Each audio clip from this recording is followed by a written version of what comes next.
그러면 키워드 상위 노출에 대한 핵심 요소와 키워드 도구에 대해서 들어가 보도록 하겠습니다.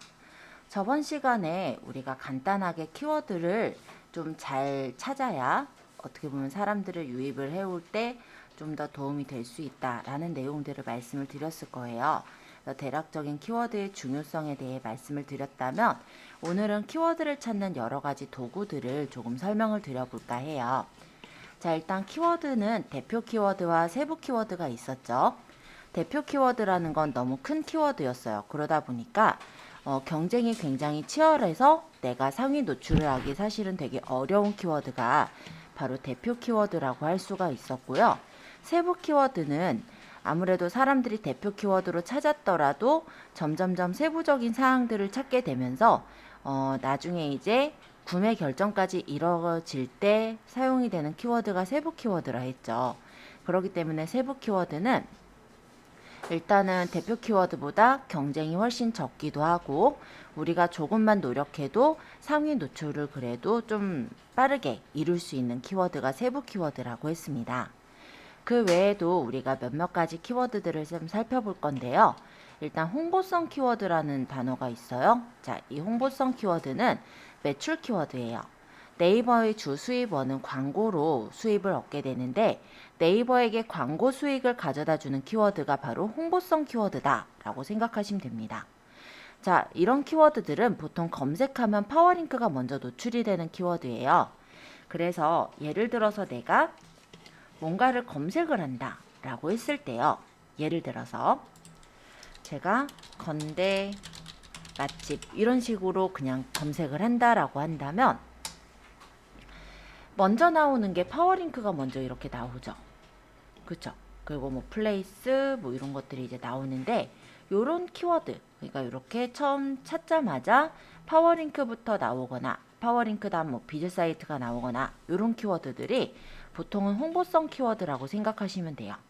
실제 이런 키워드로 우리가 위에 상위 노출을 시킨다 라고 한다면 굉장히 그 블로그의 지수가 높은 그런 블로그의 경우나 아마 상위 노출이 가능하실 거예요. 실제로 홍보성 키워드는요. 최적화 블로그에서만 노출이 가능하기 때문에 처음 블로그를 키우는 입장에서는 이걸로 일단은 상위 노출을 한다기보다 세부 키워드로 상위 노출을 할 수 있도록 해주시는 게 더 맞습니다. 그리고 홍보성 키워드 중에서는 위험군 키워드도 있어요. 뭐 병원에 관련된 어떤 키워드들은 보통 위험군 키워드에 속하는데요. 이런 위험군 키워드는 라이센스가 없는 사람이 해당 내용을 작성하는 것 자체를 금하고 있어요. 그에 대한 설명을 제가 여기 블로그 네이버.com에 있는 이 네이버 공식 블로그에 대한 조치사항 올려드렸으니까 시간 되실 때 한번 읽어보시면 되겠습니다. 이건 넘어갈게요. 자, 또 홍보성 키워드로는 고단가 키워드도 해당이 되는데요. 맛집이나 다이어트 같은 홍보성 키워드는 라이센스랑 사실 관계는 없겠지만 네이버에서는 고단가 키워드로 분류를 한 키워드예요. 이 키워드 같은 경우는 경쟁이 굉장히 치열하죠. 그래서 파워링크가 많은 키워드이고 즉 최적화가 아닌 블로그가 작성을 했을 때 알고리즘에 의해서 오히려 블로그 지수가 하락할 수도 있는 키워드가 고단가 키워드라 보시면 되겠습니다. 그런데 내가 다이어트라든지 이런 것들을 홍보를 하고 싶다라고 한다면 쓰기는 써야 되겠죠. 그쵸? 그럴 때는 최대한 사진이나 영상을 포함한 개인의 경험과 의견을 잘 담아내 주시는 게 좋아요. 자, 그러면 네이버에서 환영하는 키워드들도 있는데요. 그런 키워드가 바로 정보성 키워드라고 하겠습니다. 이 정보성 키워드는 홍보가 목적인 게 아니라 정보 제공을 목적으로 하는 키워드예요. 그래서 네이버의 광고 수익과는 상관이 없고 최적화 블로그가 아니더라도 상위 노출이 가능한 키워드입니다. 예를 들어서 우리가 어떤 함수에 대해서 찾고 싶어가지고 검색을 한다든지 아니면은 뭐 이런 것들을 찾아본다라고 가정을 해볼게요. 이런 것들은 보시면 뷰가 먼저 뜨죠. 그쵸? 자, 이런 것들은 정보성 키워드라고 보시면 돼요. 그렇기 때문에 네이버에서는 오히려 굉장히 환영하는 키워드죠. 왜냐면 네이버는 어찌됐건 간에 검색 엔진이잖아요. 그런 검색 엔진이라고 한다면 실제 사람들이 뭔가를 이제 물어보고 찾기 위해서 검색을 하는 거고 그에 대해 정보를 많이 전달을 해줄수록 아무래도 좋은 부분이겠죠. 그러다 보니까 굉장히 이런 정보성 키워드는 네이버에서도 환영을 하고 있고요. 즉 이런 정보성 키워드로 포스팅을 많이 한다면 내 블로그의 지수도 그만큼 상승하게 되는 부분이다 라고 보시면 되겠습니다. 자, 이번에는 네이버 알고리즘 로직에 대해서도 한번 설명을 해볼게요. 가장 오래전에 1세대 검색 엔진은 리브라라는 검색 엔진이 있었어요. 이 리브라 엔진은 2015년까지 돌아갔던 엔진인데요. 실제 옛날의 네이버 블로그는요, 꾸준하게 글을 올리면 그냥 최적화 블로그로 인식했던 시대가 있어요. 그래서 무작위로 꾸준하게 글을 쓰면 됐었기 때문에 업체들이 매크로를 돌려서 자동으로 아무 글이나 쓰고 최적화가 되면 판매를 했던 그런 시대의 글이 바로 리브라 엔진이죠. 그래서 옛날에 만든 블로그가 좋더라 이런 얘기는 지금 바로 이런 리브라 엔진으로 만들어졌던 그런 블로그이기 때문에 그런 점은 있을 거예요. 그래서 이때 만들어진 블로그는 아직까지도 수백만 원의 거래가 되고 있기도 합니다. 근데 이러다 보니까 막 엉뚱한 글들이 막 판치는 거예요. 그냥 아무 글이나 올리면 꾸준히만 올리면 일단은 최적화가 됐었으니까요. 그래서 2세대 검색 엔진을 만들게 됐는데요. 이 2세대 검색 엔진이 C랭크 알고리즘이라고 해요. 얘는 현재까지도 현존합니다. 자, C랭크 알고리즘은 신뢰도를 핵심으로 두고 있는데요. 문서 자체보다는 해당 문서의 출처인 블로그의 신뢰도를 평가하는 알고리즘이에요. 그래서 전문성을 담은 글을 상위 노출시켜주겠다라고 하고 있습니다. 그런데 이 C랭크 알고리즘만 돌아가다 보니까 이때 당시에는 또 어떤 상황이 생겼냐면 최근에 만든 블로그들의 글이 노출이 되질 않는 거예요. 그러니까 오래전부터 글이 있으면 그게 아무래도 더 전문성이 있다라고 생각을 해버리는 거죠. 그러다 보니 모든 광고가 파워블로그들에게 몰리게 됐고 파워블로거의 전성시대가 열렸습니다. 한동안 파워블로그 뭐 갑질 사태 일어나고 막 그랬던 거 기억하시죠? 이런 무렵대가 바로 이 C랭크 알고리즘 때예요. 자, 좋은 퀄리티의 글을 쓰더라도 오랜 기간 글을 써온 글이 당연히 우선시 노출이 됐었고 그러다 보니까 블로그를 시작한 시간이 짧다는 이유로 노출에 차별을 받게 됐었죠. 그런데 시작한 시간이 짧은 글 중에서도요, 되게 좋은 글들이 많은 거잖아요. 그러다 보니까 이 C랭크 알고리즘을 보완하는 세 번째 알고리즘을 만들게 됩니다. 자, 얘는 실제 C랭크를 보완하는 알고리즘이라 C랭크랑 다이아로직이 현재는 같이 돌아가고 있다 보시면 돼요. 그래서 출처의 신뢰도를 검색 결과 랭킹에 반영하는 C랭크를 보완하는 문서 자체의 경험과 정보성을 분석하는 로직이 적용이 됐어요. 얘는 선호도가 목적인데요. 네이버 데이터에 기반으로 했을 때 그 키워드별 사용자들이 선호하는 문서에 대한 점수를 랭킹으로 반영한 게 바로 다이아로직이죠. 그래서 일단 검색을 한 사람들이 좋아하고 오래 읽을 수 있는 그런 퀄리티가 높은 글을 상위 노출하자라는 게 이 다이아로직의 핵심이고요. 그래서 다이아로직은 C랭크를 보완하는 로직이에요.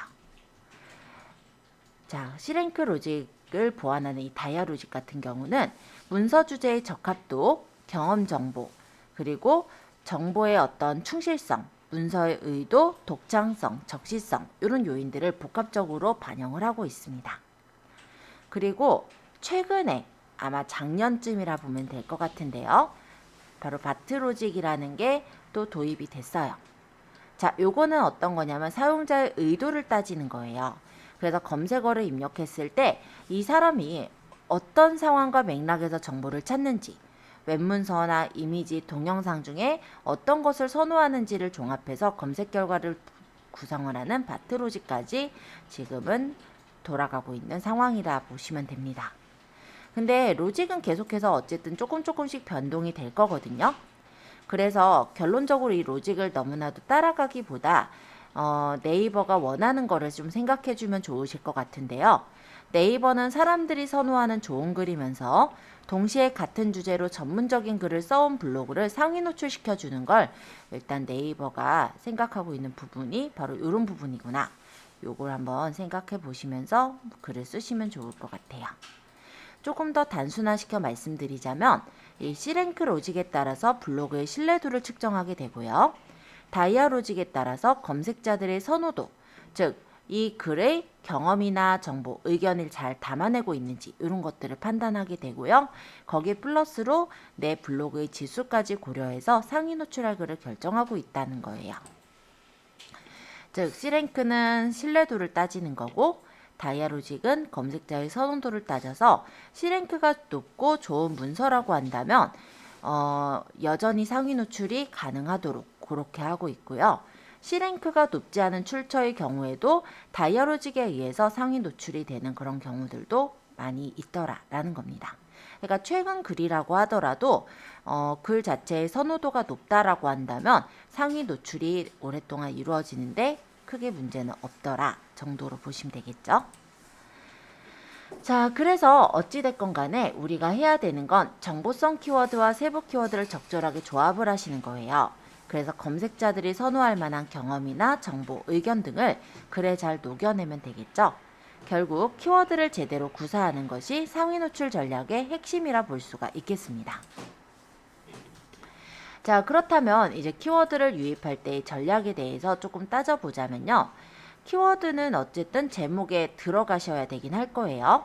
근데 우리가 키워드를 검색을 했다 해서 무조건 첫 번째 있는, 두 번째 있는 이런 것들부터 읽어보진 않거든요. 일단은 키워드로 노출이 되더라도 그 노출된 글 중에서 제목을 보고 흥미를 느껴서 클릭을 하게 되는 게 유입인 거잖아요. 그러다 보니까 제목을 적을 때 클릭을 이끌어올 만한 요소가 좀 들어갈 수 있게 해주시면 좋을 것 같아요. 그런데 우리가 보는 환경이 꼭 PC에서만 보는 것은 아니기 때문에 폰으로 봤을 때도 제목이 너무 길지 않도록 그렇게 만들어 주시는 게 좋겠습니다. 그리고 당연한 부분인데 제목에 키워드가 들어가도록 지어 주셔야 돼요. 자, 정보성 키워드의 조건이라는 부분으로 좀 정리를 해보았는데요. 카테고리는 너무 다양하게 하지는 않으셔야 돼요. 자, C랭크 알고리즘은 신뢰성을 따지는 알고리즘이라고 했죠. 보통 이제 블로그를 운영을 할 때 내 일상도 담고 예를 들어 맛집도 담고 예를 들어서 뭐도 담고 굉장히 여러 가지 블로그를 쓰시는 경우들이 있어요. 그런 것은 잡블로그라고 해요. 솔직히는 깊이가 없는 블로그라고 보시면 돼요. 그렇다면 우리 일반적으로 생각을 해볼게요. 내가 어떤 정보를 찾는데 어떤 거는 예를 들어 자동차에 대한 정보를 찾는데 자동차에 대한 내용들이 잔뜩 들어가 있는 블로그라고 가정을 해볼게요. 그리고 어떤 하나의 블로그는 진짜 뭐 맛집서부터 되게 다양하게 들어가 있는 블로그라고 생각해 볼게요. 그러면 어디께 조금 더 신뢰감이 있어 보여요? 당연히 자동차에 대한 정보들이 많이 들어간 게 여기 있는 이 블로그 주인장은 자동차에 대해서 굉장히 좀 조예가 있는 사람이구나 이렇게 생각이 들겠죠. 마찬가지라는 거죠. 그래서 일단은 신뢰도를 따진다라는 건 한 가지 주제, 그러니까는 가급적인 뭐 뷰티 쪽이면 뷰티 쪽에 대한 주제를 꾸준하게 다룬 블로그라면 뷰티 쪽에 조금 더 활성화돼서 점수를 높게 그렇게 책정을 한다라는 거예요. 그리고 아까처럼 막 여기저기 막 다양한 내용들을 담은 블로그 같은 경우는 그만큼 깊이가 없는 잡블로그로 인식을 하긴 합니다. 근데 두 가지 다 사용 용도는 있어서 일단은 제가 꼭 잡블로그를 쓰지 마세요까지는 못하겠는데 일단은 내가 상위에 오랫동안 노출이 되게끔 만들고자 할 때는 가급적이면 한 가지 분야로 좀 좁혀서 신뢰성을 좀 높여주시는 걸 추천드리고요. 그리고 두 번째로 장기적으로 꾸준하게 유입을 가져올 수 있는 키워드를 선정하시는 거예요. 당연히 홍보성 키워드는 네이버에서 홍보하기 위한 목적으로 쓰이는 키워드니까 이런 키워드나 위험군 키워드는 피해 주시는 게 좋겠죠. 그리고 정보성 키워드를 공략을 하신다면 네이버의 그 블로그 지수가 더 높아질 수 있는 부분이 되고요. 그리고 상위 노출도 좀 쉽게 이루어질 수 있기 때문에 이런 정보성 키워드를 공략을 해주시는 거예요. 그래서 처음에는 검색량이 낮은 정보성 키워드를 공략을 해서 블로그의 지수를 높이고 점차적으로는 검색량이 많은 정보성 키워드를 공략을 해주시면 좋겠죠. 그래서 장기적으로 꾸준하게 유입을 돕는 키워드를 계속해서 쌓아가시는 게 사실은 제일 중요한 부분이라고 할 수 있겠습니다. 우리가 블로그에다가 글을 적고 한 번이나 두 번 적고 유입이 많이 안 이루어진다고 그만두시는 경우가 꽤 빈번하게 일어나요. 그렇지만 사실 블로그에는 계속해서 글이 쌓이면서 블로그의 지수가 높아지게 되는 거잖아요. 그러면서 점점점 상위 노출이 되는 시간도 길어지고 쉽게 상위 노출이 될 수 있는 부분이 되기 때문에 꾸준하게 작성을 하시는 게 제일은 좀 중요하다라고 저는 보여져요. 자, 단일 키워드가 있고 세부 키워드가 있죠. 단일 키워드란 단어 하나로 이루어진 키워드를 단일 키워드라고 합니다. 뭐 간단히 말하면 뭐 포토샵 또는 갤럭시, 뭐 네일아트 이런 것들이 모두 다 단일 키워드겠죠. 그런데 이런 단일 키워드는 검색량이 무척 많고요. 문서량은 훨씬 더 많아요. 따라서 최적화 블로그가 아니라면 추천하지 않는 키워드고요. 보통은 이런 단일 키워드는 아까 말씀드렸던 홍보성 키워드인 경우가 많아요. 그러면 우리가 공략해야 되는 세부 키워드는 여러 단어를 조합한 키워드입니다. 예를 들어 뭐 셀프 네일 아트 뭐 이런 식으로 들어갈 수도 있고 뭐 봄맞이 셀프 네일 아트 이런 식으로 조금 더 키워드가 더 다양하게 들어갈 수가 있는 게 세부 키워드라고 보시면 돼요. 그래서 단일 키워드 여러 개를 조합한 경우라면 단일 키워드에 적절한 어떤 형용사, 의성어, 을태어를 조합하는 경우 이런 것들이 세부 키워드라고 보실 수가 있겠죠. 그러니까 예를 들어서 카카오톡이라는 이런 단일 키워드와 이모티콘 이런 단일 키워드가 만약 모였다라고 한다면 그게 세부 키워드가 되는 거잖아요. 그죠? 그래서 조회수 대비 문서수가 적은 그런 키워드를 공략을 해서 가는 게 바로 세부 키워드를 노리는 전략이다 라고 보시면 되겠습니다. 그리고 유효 키워드라는 단어가 있는데요. 이거는 검색한 사람들이 내 블로그에 유입되도록 하는 키워드예요. 그래서 블로그 차트라는 사이트가 있습니다. 여러분들도 나중에 시간 되면 한번 가입해서 블로그의 순위를 보셔도 돼요. 블로그 차트라는 이 사이트에서는요. 좋은 점이 뭐냐면 내 블로그에 주소를 넣으면은 내 블로그가 같은 카테고리 안에서 몇 등 정도를 하고 있는지, 그러니까 상위 몇 프로 정도 되는지, 그리고 유효 키워드가 어떠한 것들이 유효 키워드로 현재 잡혀 있는지 이런 것들을 볼 수 있게 해줘요. 그래서 나중에 한번 회원 가입하고 내 블로그 주소를 집어넣어 보세요. 그러면 내 블로그가 얼마나 지금 커가는지 그걸 한번 보실 수 있을 거예요. 블로그 차트에서는 유효 키워드를 기준해서 각 블로그의 상태 점검을 하고 순위를 매겨주는데요. PC 모바일 검색 순위가 아니라 실제 내 블로그에 유입되도록 하는 키워드가 바로 유효 키워드인 거거든요. 그래서 이러한 유효 키워드가 많으면 많을수록 방문자는 늘고 블로그 지수가 높아지게 됩니다. 그래서 유입 데이터는 내 블로그의 통계를 보면은 어떤 단어로 블로그에 많이 유입이 되고 있구나 이런 것들을 살펴볼 수가 있어요. 그래서 한두 번 정도 가끔 들어가서 보실 만한 그런 사이트라 오늘 한번 제가 블로그 차트 한번 들어가서 가입해 보세요 정도로 한번 말씀을 드려보았어요. 자, 그러면 상위 노출하기 위한 키워드 전략을 한번 더 생각해 보자면 홍보성 키워드나 단일 키워드는 아직 쓰지 않는 거예요. 어차피 단일 키워드를 모아놓은 게 세부 키워드인 거잖아요. 그쵸? 그러니까 우리는 세부 키워드부터 먼저 만듭니다. 그래서 비교적 경쟁이 적은 정보성 키워드와 세부 키워드를 가지고 활용을 하는 걸로 할게요. 그리고 카테고리를 분산하지 말고 두세 개 정도를 집중했을 때 내 알고리즘의 신뢰도를 높일 수가 있겠죠.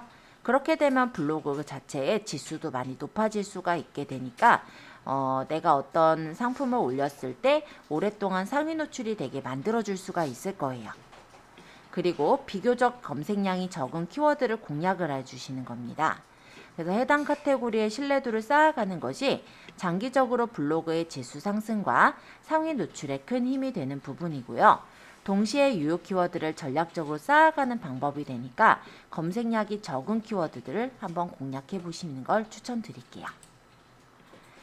자, 그러면 지금부터는 간단하게 우리가 키워드들을 한번 조회를 해볼까 하거든요. 자, 일단 인터넷을 좀 가볼까요? 저번 시간에 네이버 광고라는 거를 한번 살펴보았죠. 광고를 한 거는 아니고 그냥 키워드 분석 정도만 진행을 했었는데요. 그거 말고도 할 수 있는 서비스들이 있어요. 그래서 그거를 여기 키워드 도구에 정리를 해두었습니다. 자, 일단 네이버에다 키워드 마스터라고 적어보세요. 이렇게 적고 엔터 쳐주시면 돼요.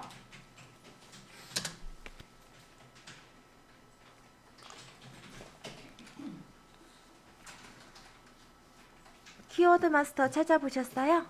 여기 바로 뜰 거예요. 키워드 마스터 웨어 이즈 포스트. 그러면 이렇게 키워드 마스터를 띄워줄 수가 있고요. 여기에서 우리가 뭔가의 키워드를 적어보면 그 키워드의 PC 검색량과 모바일 검색량이 얼마나 되는지, 문서는 얼마나 있는지 이런 것들을 파악할 수가 있습니다. 자, 키워드 마스터의 여기 키워드에다가 여러분들이 그냥 생각하는 키워드를 적어보실까요?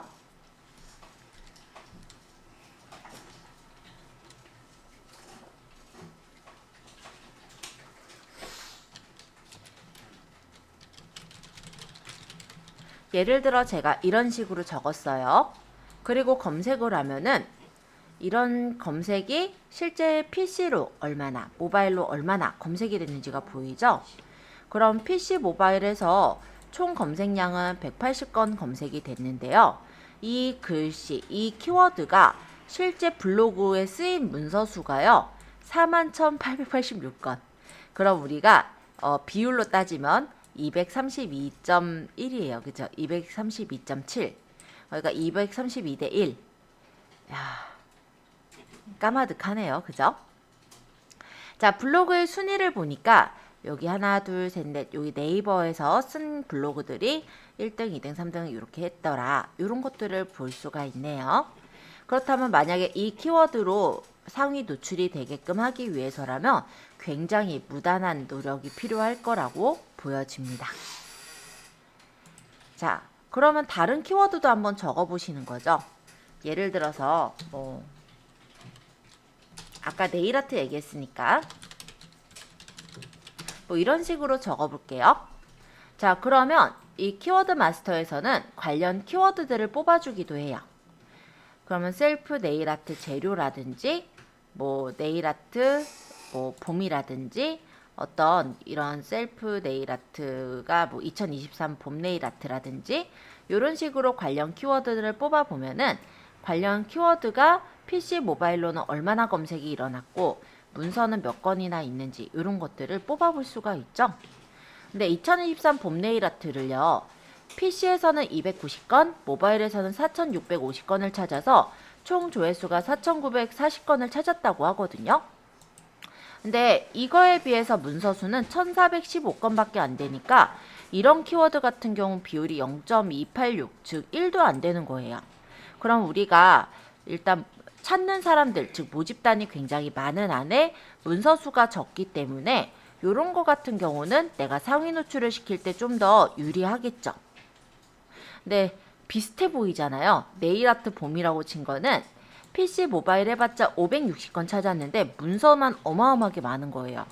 그럼 이걸로 만약에 이 키워드로 상위 노출하기는 생각보다 많이 어렵다라고 보시면 됩니다. 그래서 이렇게 관련 키워드들을 비교해서 내가 적어보고 관련 키워드들을 뽑아본 다음에 괜찮은 키워드들이 어느 정도 모였다면 엑셀로 다운받아 놓을 수가 있는 게 키워드 마스터라고 보시면 돼요. 일단 엑셀로 그냥 바탕화면에 대충 받아볼게요. 한번 파일 열어서 보여드리면 이런 식으로 엑셀 파일로 받아서 우리가 키워드들을 좀 관리하거나 할 수가 있어요. 자, 그래서 관련 키워드 보시는 거 키워드 마스터 설명드렸고요. 여기서 내가 스마트 스토어에 판매하시고자 하시는 분들도 있으시니까 셀러 마스터라는 곳도 한번 들여다볼게요. 셀러 마스터도 비슷해요. 예를 들어서 내가 어떤 제품을 팔고 싶어요.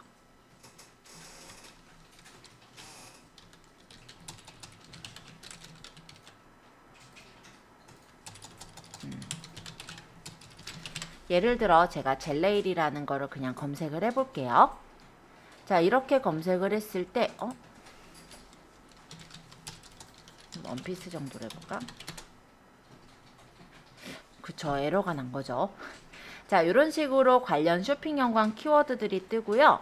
PC 모바일에서 얼마나 검색을 했고 이에 대한 상품이 몇 개나 있는지 이런 것들을 찾아볼 수 있는 게 바로 셀러 마스터입니다.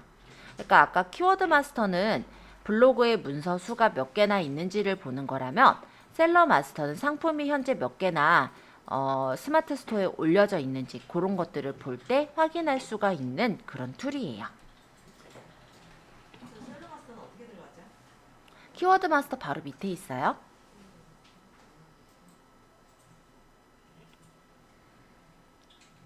자, 그리고 제일 위쪽에 있는 웨어 이즈 포스트부터 또 볼게요. 이 웨어 이즈 포스트는 블로그 주소를 적어서 검색을 해보면 그 블로그가 몇 개의 게시글을 썼고 어떤 것들이 몇 위 정도에 노출이 되고 있는지 이런 것들을 살펴볼 수가 있어요. 제가 만약에 검색을 해서 어떤 블로그를 한번 찾아가 볼게요. 아까 이렇게 한번 검색을 해보죠. 여기 지금 아무 글이나 제가 하나 들어가 볼게요. 이 블로그에 글들이 몇 개나 있고 어떤 글들이 잘 노출이 되고 있나 이런 게 좀 궁금할 때 이 블로그의 블로그 주소를 복사를 해요. 그리고 웨어 이즈 포스트에 여기 블로그 주소를 붙인 후에 체크해 보시면요. 이 블로그에 글들이 이렇게 보이죠? 네, 조금 바뀌었네요. 자, 어쨌든 2023년 3월 17일, 3월 16일, 15일, 14일, 13일, 12일, 11일 계속 올리고 있는 거 보이세요? 자, 이렇게 상위 노출을 하시기 위해서는 보통 이렇게 매일마다 올려요. 그리고 매일마다 하루 한 건 올릴 때도 있지만 보통 2건에서 3건 정도를 올리려고 하는 거 아마 보일 거예요. 자, 그러면 최근에 올린 3월 17일 날 올린 요 글의 경우 아마 벚꽃 개화 시기 요거 아마 사람들 많이 유입이 될 거라 넣어놓은 것 같아요. 그럼 얘는 지금 어떤 키워드를 쳤을 때 몇 위 정도 뜨고 있나 보고 싶어서 제가 한번 벚꽃 개화 시기라고 검색을 해볼게요. 자, 이렇게 검색해 보니까 순위는 60번째 위치에 있네요. 그죠? PC 모바일 했을 때 검색량은 이 정도 검색량을 갖고 있다고 합니다. 그럼 뭐 일단 보면 요게 아까 봄 네일 아트였으니까 제가 이런 식으로 검색을 해보면 얘는 2023 봄 네일 아트는 첫 번째 요게 뜨고 있고 290 그리고 모바일에서는 뭐 4,650에서 4,940건 정도 검색을 하고 있다라고 뜨죠. 자, 이렇게 해서 내 블로그를 직접 집어넣어서 그 블로그의 상태를 보실 수도 있고요. 아니면 내 경쟁사의 블로그를 집어넣어서 그 블로그에서 어떤 키워드는 순위가 몇 위에 뜨고 있나 이런 거를 살펴볼 수가 있어요. 벚꽃 명소라고 치면 54위 정도 뜨네요. 여기가 그죠? 자, 여기 상태는 어떤 거냐면요. 포스팅의 상태를 보는 거예요. 그래서 뭐 굿, 뭐 배드 이렇게 적혀 있는 게 뭐냐면 요거 같은 경우는 잘 노출이 되고 있다란 뜻이고요. 요거 같은 경우는 노출 제한이 조금 일어나고 있다는 뜻이에요. 자, 이 노출 제한이 일어나는 이유는 사실 좀 다양할 수가 있는데요. 예를 들어서 이 안에 있는 뭐 글을 보자면 여기 지금 눌러서 들어갈 수 없겠나? 여기 있구나. 요 글 같은 경우 지금 사진이라든지 이런 것들이 문제없이 보이기는 하겠지만요. 어떤 경우에 있어서 로직 자체에서 조금 맞지 않다라고 생각을 한 거라고 생각 들어요. 예를 들어 어떤 거냐면 뭐 사진을 같이 뭐 재활용을 해서 썼다든지 뭐 재활용했다는 건 별거 아니고 복사해서 바로 넣었다라든지 아니면 여기 있는 제목 같은 것들을 조금 바꿔보시는 걸 좀 추천을 해요. 뭐 밀어 뭐 이런 게 이제 뭐 반복이 돼서 그럴 수도 있고 되게 다양한 부분이 있거든요. 원래 2번까지 반복은 가능하긴 하지만 뭔가가 어쨌든 이 웨어 이즈 포스트로 보았을 때 블로그에서 뭔가가 점수 지수를 좀 깎아먹는 요소가 있었던 거예요. 그러면 요거는 노출이 약간 제한이 될 수 있으니까 이런 경우는 사진을 조금 바꿔보거나 아니면 글씨 여기 제목 있죠? 제목을 바꾸거나 이렇게 해주시는 게 좋아요. 아마 이분이 다른 블로그를 또 운영하고 있다면 그 블로그에도 비슷한 글을 올렸을 수 있는데 그 글과 원본 글을 보았을 때 70% 이상 같다라고 하면 유사문서가 되거든요. 그렇게 되면 유사문서가 되면 당연히 그 글도 노출 제한이 일어나요. 아마 그런 경우일 수도 있어요. 그러니까 이런 경우일 수가 있죠. 예를 들어 원고를 우리가 제공을 받고 쓰는 경우 있죠. 그 원고를 글을 그대로 제공받아서 쓴다라고 했을 때 만약에 원본 글이 어딘가에 적혀 있다라고 한다면 유사문서가 이루어지는 경우가 돼요. 그런 경우도 또 상태가 이렇게 배드 상태로 뜰 수가 있어요. 어찌됐건 간에 지금 말씀드린 것 자체가 되게 다양하죠, 요소가. 그래서 이런 경우는 만약에 다시 내가 좀 수정하겠다면 제목을 조금 바꿔보거나 아니면 사진을 조금 더 바꿔보거나 아니면은 내용을 조금 수정을 하거나 어쨌든 그런 것들을 좀 다듬어서 다시 올려보시면 다시 상태가 굿으로 뜨기는 할 거예요. 근데 뭐 요거 하나 정도 그런 거니까 상관은 없겠죠? 자, 옆에는 여기 질경이 뭐 어쩌고저쩌고 적혀 있는 게 뭐냐면 이 지금 제목에 대해서 여기 지금 내용을 적은 거에 해시태그를 달아놓은 거예요. 그러니까 이 글을 적었을 때 요 밑에 보시면 이렇게 해시태그를 달아놓은 것들이 여기 웨어 이즈 포스트에 보이는 거다라고 보시면 되겠습니다. 그래서 웨어 이즈 포스트라는 거는 블로그의 검색 노출 누락을 확인하는 그런 공간으로 내 블로그의 주소를 적어봐도 되고 아니면 다른 이제 나의 어떤 경쟁사 블로그의 주소를 적어서 노출 누락을 확인하실 수 있는 그런 부분이고요. 블로그 지수라는 게 이번에 나왔네요. 여기다가 블로그 주소를 집어넣어서 확인을 해보게 되면요. 이렇게 블로그의 지수를 뽑아주는 거예요. 그러니까 원래는 아까 보셨던 블로그 차트에 있던 기능을 조금 가져온 것 같죠? 그래서 여기는 레벨 5 정도를 맞았네요. 그쵸? 이웃이 어느 정도 되고 방문자가 얼마나 왔는지 이런 게 보이는데 최근에 포스트가 이렇게 보이고요. 글자 수, 이미지, 인용구 이런 것들을 포스팅을 분석을 해볼 수도 있습니다. 형태소 분석은 여기 옆으로 가서 좀 볼까요? 여기 키워드 지수 같은 경우는 어떤 키워드를 적고 검색했을 때 그 키워드에 대한 모바일과 PC 버전의 어떤 지수를 파악을 하는 것으로 PC 모바일의 글을 토탈로 보았을 때 평균 지수는 레벨 5로 이렇게 체크를 했죠. 그리고 이 키워드를 적었을 때 상위 노출이 되고 있는 블로그들을 이렇게 먼저 보여주면서 이 블로그의 파워 레벨 지수가 몇 정도 된다라는 것도 이렇게 보여지고 있어요. 여기 인플루언서라는 건 인플루언서 등급을 신청해서 받으신 것들인데요. 이런 거는 이제 인플루언서라는 게 네이버에서 심사를 내려서 승인을 해준 거거든요. 인플루언서가 본인이 이제 어느 정도 블로그가 키워졌다라고 했을 때 네이버에다 인플루언서를 신청을 해요. 그러면 네이버에서 심사를 통해서 인플루언서를 해주거나 그러니까 인플루언서 등급을 주거나 아니면은 등급을 주지 않는 그런 경우가 되는데 일단 인플루언서를 달면은 확실히 등급이 많이 높아지고 상위 노출이 많이 도움이 되기는 합니다. 자, 뭐 그런 것들이 이렇게 뜨고 있다라는 것과 그 블로그의 지수가 어느 정도 되는 것들이 상위 노출되고 있다라는 게 보이는데요. 지금 보시면은 레벨 4짜리가 레벨 7짜리보다 앞에 있어요. 그죠? 이런 식으로 레벨이 아무리 높다고 해서 무조건 상위 노출이 되는 게 아니라 최근에 우리가 올린 글이 레벨이 낮아도 위쪽에 뜰 수 있다는 것, 그것도 한번 봐주시면 좋을 것 같아요. 자, 형태소 분석기. 요거는 뭐냐면 텍스트를 입력했을 때 그 글이 감정이 어떠한지, 금치어를 썼는지 이런 것들을 분석해주는 도구예요. 예를 들어서 어떤 글이 있다라고 가정을 했을 때요.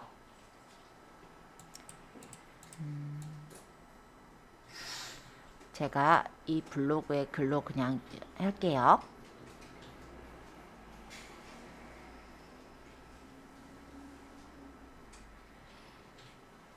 대충 여기까지만 가져와서 컨트롤 C. 형태소 분석기에다가 컨트롤 V로 넣어보면요. 분석을 해보죠. 자, 이 글은 긍정적인 글이라고 나오죠. 그리고 컬러라는 단어가 31자, 스킨이란 단어가 16번, 베이스가 12번, 봄이 12번, 파우더가 12번 이렇게 들어갔더라 라는 게 보여요. 자주 쓰는 단어들이 어떤 단어들이 여기서 많이 들어갔고, 그리고 금치어를 썼는지 아닌지 이런 것들까지 파악을 해서 보여줍니다. 자, 이거는 어떤 점에서 좋으냐면 우리가 이제 블로그에다가 글을 쓰실 거잖아요. 근데 글을 쓰다 보면 알게 모르게 부정적인 글을 쓸 때가 있어요. 그러니까는 말 자체에서 뭐가 뭐 없다라든지 뭐 이런 걸 적다 보면 그 느낌이 이제 형태소에서 부정적인 글이 조금 들어가게 그렇게 처리가 되는 감정 비율이 있을 수가 있거든요. 그래서 그 긍정 부정의 비율을 따지는 거고요. 적다 보면은 요런 게 또 있을 수 있어요. 예를 들어 오빠가 사준 뭐 선물 뭐 이런 식으로 적었다고 쳐요. 그러면 이거 우리가 생각했을 때 굉장히 아무런 문제가 없는 글이잖아요. 근데 빠가라는 욕이 들어 있습니다. 이런 식이 돼버리거든요. 그래서 그거를 따지기 위한 이런 형태소 분석을 한번 거쳐주시면 좀 더 감정도 좋고 형태 이런 금치어도 들어있지 않은 글들이 나오겠죠. 그런 것들을 따질 때 형태소 분석기 이런 거를 좀 파악해 보시면 좋을 것 같아요. 자, 그래서 이 키워드 분석을 해준다는 부분이라든지 웨어이즈 포스트만 해도 제가 이 지금 키워드 마스터는 진짜 자주 들어가는 사이트고요. 여러분들도 좀 많이 보시면 좀 좋을 거다라고 생각이 들어요. 나머지 이제 잔 것들을 좀 설명드리면 옛날에는 제가 스토어 판매량 분석도 굉장히 좋다라고 말씀을 드렸었는데 최근에는 없어졌어요. 결론적으로 말하면 유료 기능으로 바뀌었습니다. 그래서 제가 요거는 이제 설명드리기가 좀 그래요. 왜냐면 여기 스마트 스토어 분석으로 들어가 가지고 회원 가입을 해서 유료로 서비스를 사가지고 쓰라 이거거든요. 그래서 그거는 그냥 넘어갈게요.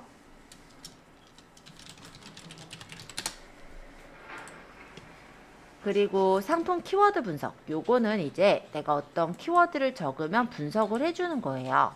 그래서 예를 들어서 아까 네일아트 쳤으니까 네일아트로 할게요. 그리고 검색을 해보면 네일아트에 관련된 연관 쇼핑 키워드와 그리고 PC 모바일 조회수 그리고 상품수 그리고 판매 가격은 대략 어느 정도 들어가고 매출에 대한 볼륨 그리고 그 네일아트란 단어가 들어간 상품명과 가격, 리뷰수, 찜수, 판매량 이런 것들을 정리를 해서 보여주고 있어요. 그러면 여기 같은 경우요. 지금 네일아트, 리필팁, 숏 노발, 뭐 젤네일 재료 3호 요거를 판 거거든요. 1470원짜리.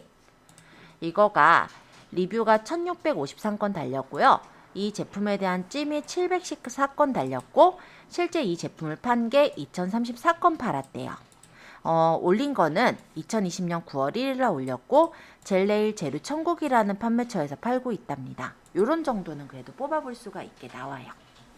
그래서 글쎄요. 스토리 판매량 분석이 사라진 거는 아쉽지만 그래도 리뷰나 찜수 이런 것들은 다 우리가 내가 원하는 어떤 키워드로 찾아보았을 때 바로 이렇게 판매량은 얼마나 판매되나 이런 것들도 살펴볼 수는 있기 때문에 뭐 이 정도만 보셔도 크게는 문제는 없을 것 같다라고 생각이 들어요. 그리고 이 상품은 언제 올렸는지 등록일까지도 확인이 되니까 최근에 올렸는지 아닌지 이런 것들도 파악할 수가 있을 거고요. 자, 밑에 실시간 검색어 요건 그냥 들어가 볼게요. 네이버에 실검이 사라졌잖아요. 여기서 볼 수 있어요. 네, 그 정도만 설명하면 될 것 같아요, 얘는. 자, 그래서 키워드 마스터 한번 설명드렸는데 좀 쓸만해 보이죠? 자, 이제 두 번째. 블랙키위를 가보겠습니다. 블랙키위는 트렌디한 키워드를 제공해주는 사이트예요. 근데 단점이라고 한다면 몇 개 못 찾아요. 1분에 3개까지 찾을 수 있던가 그래요. 그래서 일단 키워드 마스터에서 먼저 키워드들을 조회를 하시고 그 중에 몇 가지 좀 세부적으로 보고 싶은 걸 블랙키위에서 조회를 하는 걸로 할게요. 이번엔 블랙키위를 찾아 들어가 보세요.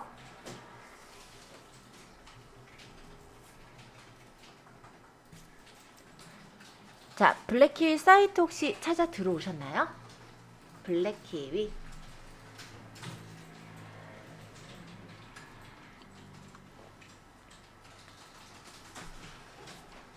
들어오셨다면 저도 들어갈게요. 자, 여기다가 검색을 할 키워드를 적으면 돼요. 제가 오늘 적고 있는 건 네일아트니까 네일아트 그냥 쓸게요. 자, 이렇게 검색을 해보면 로봇이냐를 먼저 물어봐요. 로봇 아닙니다. 체크하고 조금 기다리면은 뭐야, 나 벌써 3회 초과했어요? 이게 이제 최근 1분간 검색 한도인데 아마 여러분들도 이렇게 뜨나요? 이게 만약 이렇게 뜬다면 왜 그런 거냐면 아마도 저희가 유동 IP를 쓰고 있기 때문에 그럴 거예요. 그러면 이거는 이제 어떻게 들어가냐면 비회원은 3번 정도 검색 한도가 되고요. 일반 회원은 5회. 그리고 멤버십을 사면은 더 많이 검색할 수 있다 이거거든요. 그러면 일단은 1분간 검색 한도를 초과해서 기다려야 되는 분은 쉬는 시간에 한번 검색을 좀 해보시면 좋을 것 같아요. 일단 검색을 해보면 이건 이제 키워드가 블로그랑 그리고 카페에서 얼마나 쓰여졌고 그리고 키워드 등급이 얼마나 되고 유효 키워드가 어떤 것들이 있고 이런 것들을 좀 연관 키워드를 뽑아주는 그런 도구인데 이렇게 검색 한도가 있다라는 게 조금 단점이기는 해요. 지금 저는 이게 한도 초과가 떴기 때문에 조금 있다가 다시 검색해 보는 걸로 할게요. 잠깐 여러분들은 혹시 떴는지 제가 한 번만 돌아다녀 보고 나머지 것들도 조금 소개를 해볼게요. 자, 블랙키위의 코딩 교육이라고 적으니까 키워드 연관 최초 등장일을 2016년으로 잡고 있네요. 얘 등급은 D등급 정도 되는데 PC 모바일에서 한 달 동안의 검색량, 즉 2월 16일부터 3월 17일까지의 검색량이 5,320건이 검색이 있었대요. 근데 월간 콘텐츠 발행으로 따져보자면 월간에, 그러니까 이번 한 달 동안에 9,250건의 블로그 게시글이 있었고 6,640건의 카페 게시글이 있었다고 해요. 뷰는 이 두 개 합친 거예요. 자, 3월 예상 검색량은 현재까지 3월 17일까지 4,210건 찾았으므로 31일까지는 7,350건을 찾을 것 같다라고 얘가 예상을 해주고 있고요. 콘텐츠 포화 지수는 5,320명이 찾을 때 블로그는 9,250건이 있었기 때문에 거의 2배죠. 2배 넘죠. 그쵸? 2배 좀 넘게 생각을 하는 것 같은데 어쨌든 173.83 정도로 매우 높다라고 해요. 그럼 제가 만약에 코딩 교육으로 상위 노출을 하기 위해서라면 하루에 아마 2개씩 포스팅을 올려야 할 것 같아요. 그러면 가능은 하겠죠. 아휴, 난 그건 못하겠다. 자, 어찌됐건 간에 블로그, 카페, 뷰 매우 높은, 경쟁이 매우 치열한 키워드구나 라는 걸 파악할 수 있어요. 코딩 교육은 사실 키워드가 좀 셀 수가 있죠. 그러면 예를 들어 저는 초등학교 코딩 교육 또는 초등 코딩 교육 아니면 어린이 코딩 교육 이런 식으로 세부 키워드로 접근을 해야 되는 거예요. 코딩 교육으로는 띄우기 힘들어요. 자, 어찌됐건 연관 키워드를 보니까 코딩 교육, 오퀴즈, 뭐 코딩 교육이란 뭐 어쩌고 쭉 적혀 있는데 이 초등 교육이라는 거 아까 제가 적으려고 했던 거 월간 검색량은 790건 정도 되고 누적 발행량은 이 정도 된다고 합니다. 이 누적 발행량은 전체적으로 다 누적이 된 발행량을 말하거든요. 그러니까 내가 만약에 이거를 한 달 동안은 얼마나 발행이 됐는지가 궁금하다면 다시 초등 코딩 교육을 여기다 적어서 분석을 해보면 그 한 달 동안의 컨텐츠 발행량을 다시 뽑아볼 수가 있게 되겠죠. 그래서 대략적으로 그렇게 이 중에서 내가 좀 쓸만한 어떤 연관 키워드가 있다면 그런 것들을 메모해서 다시 한번 검색해 보시면 괜찮을 것 같아요. 자, 검색 트렌드를 보니까 생각보다 코딩 교육이 8월 달에 많이 찾았네요. 네, 이 코딩 교육은 성인들도 다 해당이 돼요. 그러니까 아마 8월 휴가 기간에 뭐 본다든지 이런 경우들도 있었지 않았을까라고 생각하고요. 어린이 코딩 교육을 찾으면 아마 조금 다르게 나올 것 같아요. 자, 월별 검색 비율 보니까는 월별 검색 비율로 따져보니까 10월, 11월, 12월에 좀 높게 이렇게 측정이 돼서 나왔습니다.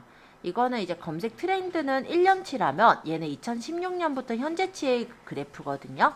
그래서 요거 월별로 따져봤을 때 10월 달에 그리고 3월 달에 11월 달, 12월 달쯤에 사람들이 대체적으로 좀 많이 찾아보았구나 라는 걸 뽑아볼 수가 있고요. 요일별 검색 비율을 보면은 이것도 현재까지, 그러니까 2016년 처음 이제 키워드 나왔을 때부터 현재까지 요일별로 검색을 한 비율이거든요. 그럼 토요일보다는 월화수목금 평일날에 좀 많이 찾아봤겠구나 이런 걸 확인할 수 있습니다. 배치 순서를 보니까 이 코딩 교육은 큰 키워드다 보니까 지금 여기 키워드가 나눠져 있죠. 사실 이런 것들은 좋진 않고요. 키워드가 나눠져 있지 않는 것들을 좀 쓰시는 게 좋아요. 예를 들어서 초등 코딩 교육 정도로 제가 바꿔서 써볼게요. 자, 그러면 그래프가 약간 달라지죠. 배치 순서도 보시면 인플루언서가 앞에 뜨고 뷰가 그 다음 뜨거든요. 그렇다면 얘는 지금 초등 코딩 교육으로는 블로그에다가 또는 카페에다 글을 쓰는 게 먹힐 수 있는 그런 부분이라는 거예요. 왜냐면 이 블로그나 뷰를 합쳐서 블로그나 뷰랜다 카페를 합쳐서 뷰라고 하잖아요. 그게 이렇게 조금 더 배치 순서가 위쪽으로 가 있다는 건 사람들이 후기를 많이 본다는 얘기거든요. 그리고 인플루언서라는 게 앞에 있는 건 인플루언서 등급을 띄운 것들을 앞으로 올라가다 보니까 인플루언서가 앞에 있는 거지 뷰랑 같은 영역이라 생각하셔도 돼요. 그렇다면 초등교진 교육을 만약에 내가 선전을 하려면 블로그나 카페는 필수겠네요. 그쵸? 그리고 지식인이 그 다음에 나온다면 지식인으로 사람들이 물어보기도 많이 물어본 거예요. 그럼 만약에 제가 이 키워드로 상위 노출을 하거나 이제 유입을 끌어오기 위해서라면 지식인까지 아마 저는 섭렵을 해야 할 것 같습니다. 자, 나이대. 일단은 초등학교 학생들을 둔 부모님들이 많이 찾을 거잖아요. 그러니까 30대, 40대가 많은 거 대충 예상하셨죠? 성별로 보면 여성분들이 많이 찾으니까 여성분들이 많이 공감할 수 있는 글을 써줘야겠네요. 그러니까 학부모 중에서도 여성 학부모, 그러니까 엄마가 아이를 뭐 코딩을 가르치려고 할 때 어떤 것들을 좀 신경을 쓸 것인지 그거를 좀 분석을 해서 그 내용을 그 블로그 글에다가 담으면은 어머님들의 어떻게 보면은 공감을 끌어낼 수 있는 글을 만들 수가 있겠죠. 자, 이런 식으로 분석하는 게 블랙 키위예요. 그래서 아까는 제게 안 됐어서 다 돌아다니면서 한 번씩 설명을 드렸고요. 지금은 제 화면이 일단 보이는 상태였어서 제가 다시 이번엔 다른 키워드로 해서 한번 검색을 해서 보여드렸어요. 자, 리얼 키워드 같은 경우는 제가 별로 쓰진 않습니다. 그래서 간단하게만 소개하고 넘어갈게요. 자, 리얼 키워드도 한번 검색해서 보여드리고 넘어갈 건데요. 리얼 키워드라고 치시면 블로그의 세부 키워드를 찾을 수 있는 그런 사이트가 떠요. 약간 투박하게 생겼죠? 예를 들어 이렇게 조회를 해보면 블로그랑 모바일에서 PC 모바일에서 몇 개가 있는지, 그리고 문서는 몇 개나 적혔는지, 그리고 어디 뜬 게 상위 노출된 게 네이버 게 먼저 떴나 뭐 이런 것들을 볼 수 있고 날짜별 조회 비율을 볼 수 있다는 게 좀 특징이기는 해요. 그리고 추천 랜덤 키워드로 요것과 이제 관련된 랜덤 키워드들을 뽑아준다라는 정도의 특징이 있습니다. 날짜별로 특별히 이렇게 조회율을 따져보지 않을 거라고 한다면 리얼 키워드를 그렇게 쓸 필요는 없을 수 있겠네요. 해서 요거는 이제 보조 지표로 활용하시라고 하나 넣어드렸고요. 그 다음에 키자드.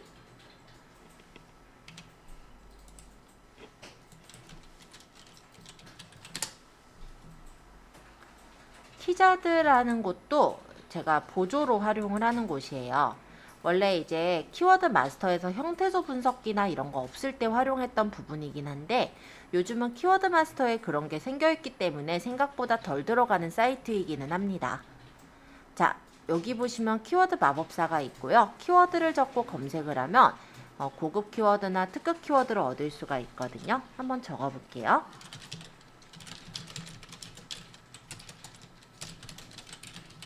뭐 이런 식으로 적으면 연관 키워드와 자동 완성 키워드 등을 이렇게 뽑아주는 거예요. 그래서 모바일하고 PC 검색량 그리고 블로그 수까지 이렇게 파악을 해서 보여주는 건데요. 뭐 그래봤자 요 앞에 키워드 마스터나 블랙키위랑 좀 비슷하죠. 자동 완성 키워드 이런 것들도 뽑아서 이렇게 보여주는 그런 기능을 합니다. 자, 키자드에 제가 원래 들어갔던 건 이 키워드 분석기 때문에 들어갔었던 거였는데요. 분석하실 키워드를 이렇게 적고 분석을 해보면